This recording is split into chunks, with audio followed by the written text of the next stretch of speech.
Grabe yung pagsabog, no? Mount Canlaon. Ang oras ngayon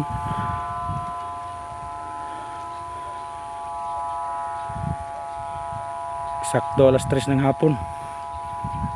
Pumutok yung Mount Canlaon.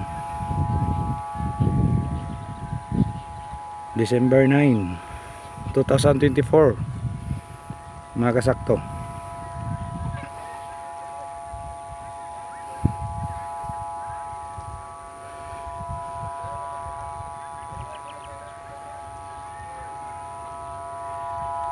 So grabe yung wangwang, yung alarm dito.